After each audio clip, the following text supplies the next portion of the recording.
Mu February y'omwaka guno 2024 omukulembeze w'eggwanga yakkiriza n'ateeka omukono ku tteeka eriyamba business okuvuganya katale eya Competition and Consumer Protection okusobola okwongera okumanyika n'okuyingiza yaazo. Kati olwaleero ebitongole bya nakyewa eby'enjawulo okuli ekya Fidelis Leadership Institute, Siatini Uganda wamu ne Komesa bivuddeyo n'enteekateeka ey'okusooka okusomesa bannabizinesi okusobola okuganyulwa mu tteeka lino.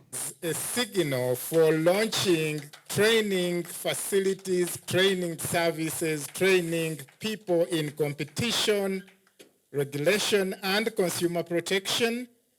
And in the same vein, taking the same opportunity to declare the East African Competition Network that is coming into place today. Okusinziira ku Jen Nalunga akulira Siatini Uganda agamba nti enteekateeka eno eteereddwawo okuyamba business okuvuganya obulungi. Okulaba nga businesses gye ziyinza okuvuganyaamu obulungi nga tewali ekoseza ginne waayo, kubanga waliwo businesses ezivuganya ne zijjamu endala mu katale ne zizigiramu ddala. Ekyo kikosa business zaffe eza Uganda entonotono, ate kikosa naffe bannayuganda, kubanga ogenda n'olaba businesses bwe zigobamu endala ebbeeyi erinnya ng'ey'amafuta zituula butuuzi businesses nga 3 nga 4 nga zigamba tuongeza amafuta nga zongeza. Kaakati etteeka lino liyamba nti okuba nti businesses zirina engeri gye zikolamu nga tezikosa munnayuganda ng'ate tezikosa n'ebyenfuna bya Uganda. Bannakyewa bano bagamba nti gavumenti esaana okuyamba business okukolera awamu nga ezikwatizaako okutuuka ku mutindo okuvuganya ne business ezitali za bannayuganda wamu n'okusasula emisolo. There is a mistake between what competition regulation does and what you are referring to. Multinationals ought to pay tax, really. Okay, if they are doing business in the country, they ought to pay tax. I must say, I pay tax, right? The consumer pays because VAT is a consumer tax. There is this misconception that VAT is a business tax. It's not. So for you as a consumer who has paid a price that includes VAT, okay, while it may not be that you are able to track until you are sure that the VAT has been remitted, it ought to be remitted. So those multinationals, I subscribe to Zoom and I pay VAT.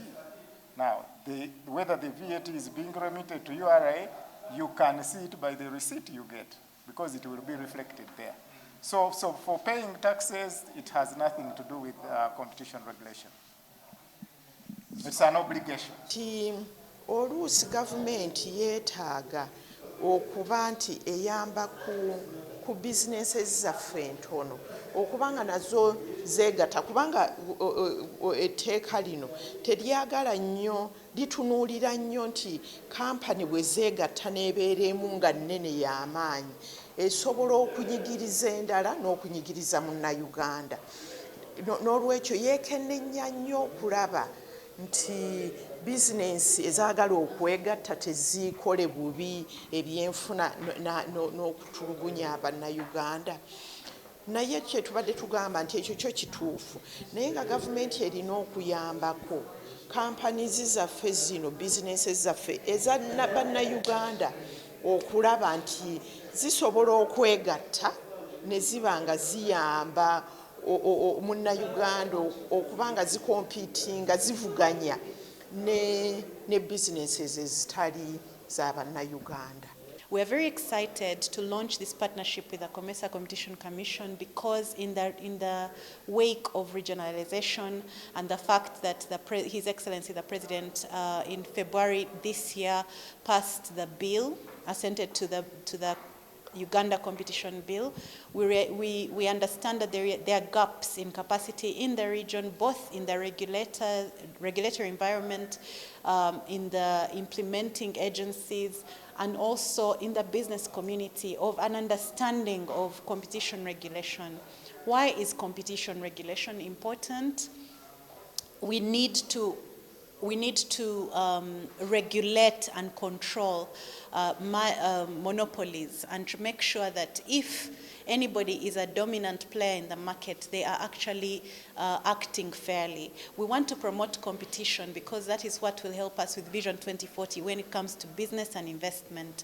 In East Africa, we have a lot of businesses mushrooming and coming up and innovations, but there are certain things that are keeping our people back, and we will not be able to compete with international conglomerates if they come into the SCFTA and in our common markets and start practicing competitive anti-compete, using anti-compete behaviors in a way that will keep our businesses behind.